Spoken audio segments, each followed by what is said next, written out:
안녕하세요. 차별화된 변호사 성정모입니다. 오늘은 좀 이제 늘 제가 행정사건에 대해서 많이 설명을 드렸는데요. 오늘은 형사사건에 대해서 좀 하나 설명을 드리려고 하는데요. 위법성 조각사유의 전제 사실에 관한 착오. 이게 뭐 한국말이야, 외국말이야.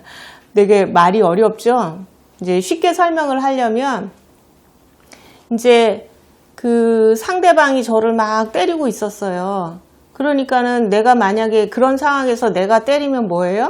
정당방위가 될 수 있잖아요. 그런데 상대방이 저를 때리려고 하는 게 아니라 내 옆에 있는 뭐 내 남편을 때린다든가 내 가족 중에 누구 하나를 때리려고 하거나 내가 아는 사람을 때리려고 하고 있는 상황이었어요. 그런데 그 사람이 뭔가를 꺼내는데 그게 저는 당연히 칼인 줄 알고서 그 사람을 제압하기 위해서 제압하다 보면 당연히 내가 뭐 유형력을 행사할 수밖에 없는 거잖아요. 그래서 그 사람이 다쳤어요. 그래서 보니까 그 사람이 꺼내려고 했던 게 칼이 아니었어요. 그 노공기였거든요. 그러다 보니까 그 사람이 좀 많이 다치니까 저를 상해죄로 고소를 했어요.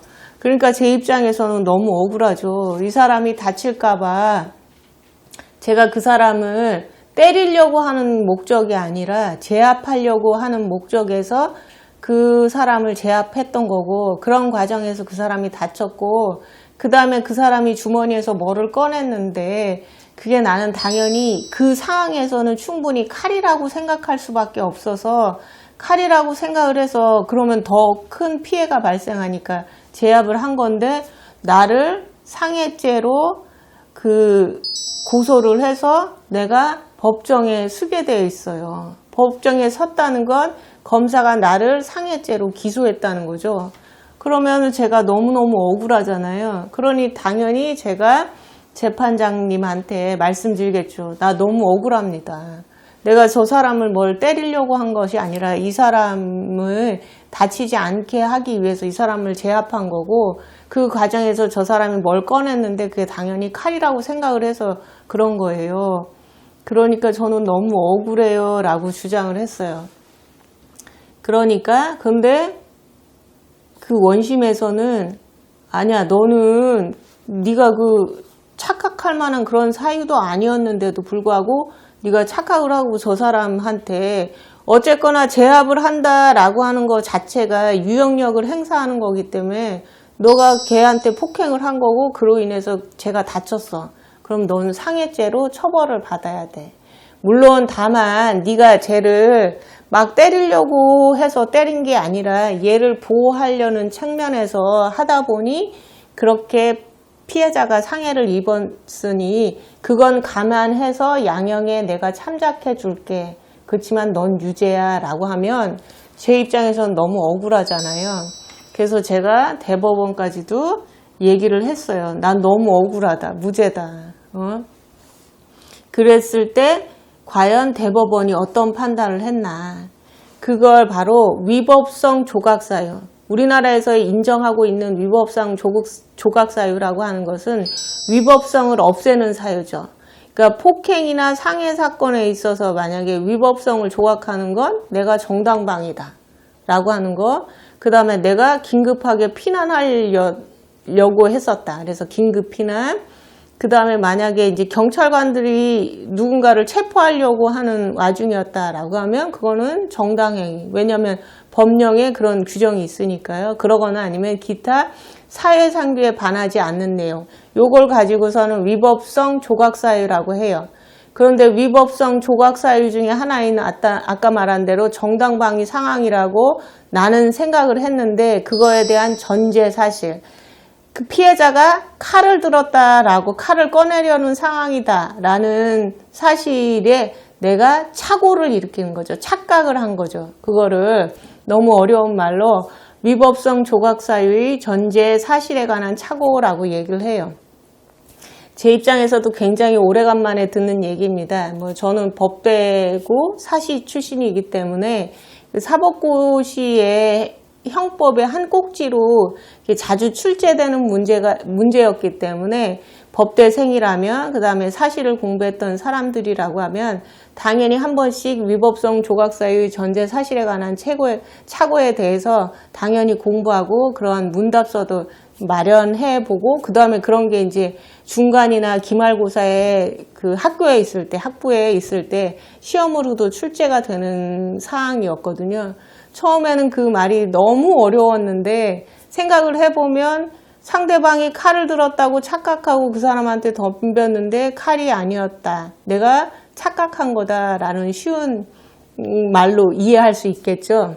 그런 상황에서 대법원은 뭐라고 얘기를 했냐면, 자, 그 외형상의 신체적 차이가 크지가 않다. 그러니까는 일종의 말, 이 사람이 굉장히 그 당시 상황에서 이 옆에 있는 이 사람한테, 위해를 가려고 하는 이 사람한테 충분히 위해를 할 수 있을 정도로 그 협박적인 말도 하고, 그 다음에 뭐 때리기도 하고, 뭐 여러 가지 그 위험한 상황이 있었다.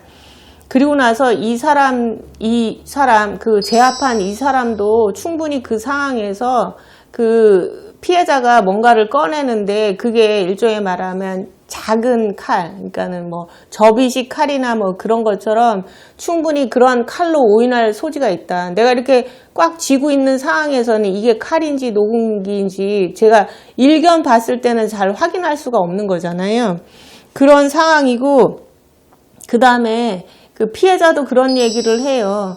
아, 내가 피고인인 내가 저 사람을, 그러니까 나를 이제 폭행하려고 하는 의도였다기보다도 이 손에 있는 게 무엇인지 확인하려고 하는 측면에서 나를 제압하기 위해서 그랬던 걸로 그 생각한다. 자기도 그 상황에서 그렇게 얘기를 한 점도 있었고, 말한 대로 호신용 칼이나 아니면 휴대용 노궁기라고 하는 게 이게 내가 주먹을 쥐고 있으면 그게 일견 뭔지 구분할 수도 없는 점, 그런 점 때문에 그 원심 입장에서는 좀 더 이렇게 그 당시의 상황을 좀 더 그 정확하게 조사를 해서 과연 내가 착각할 수도 있는 충분한 상황이었음에도 불구하고 착각함에 있어서 정당한 이유가 없다라고 판단을 해서 나한테 유죄로 인정한 것은 잘못된 거다라고 해서 파기를 했습니다. 그래서 위법성 조각사유의 전제 사실에 관한 착오라고 하는 말은 되게 어렵지만, 그러한 상황이라고 하는 것은 충분히 일상생활에서도 벌어질 수 있는 거기 때문에 그런 상황에서 라고 한다라고 하면 내가 어떠한 상황이었는지를 잘 설명을 해야 되는 거죠. 과연 이 나나 아니면 제3자한테 생명의 위협이 될 정도의 급박한 상황이었느냐, 그 다음에 내가 그 사람을 뭐 때리기 위한 목적이 아니라 오로지 그 사람을 제압하고 이 사람한테 위해가 가지 않을 정도의 필요 최소한의 그 방어 행위였느냐, 그리고 누가 봐더라도 그 상황에서 오인할 수밖에 없느냐, 그런 걸 잘 설명을 한다면 나를 상해죄, 피해자에 대한 상해죄로 처벌하는 것은 부당하다라는 판단을 받는다는 거죠. 그래서 그 최근에 이러한 대법원 판례가 나와 있고, 그 용어 자체가 이제 제가 아주 오래전에 그 법대 공부할 때나 아니면 사시 공부할 때 들어봤던 그 어려운 문구 중에 하나라서 오늘은 좀 쉬어가는 측면에서 한 꼭지로 만들어 봤습니다. 그래서 오늘은 위법성 조각사유의 전제 사실에 관한 착오에 대해서 설명을 드렸고요.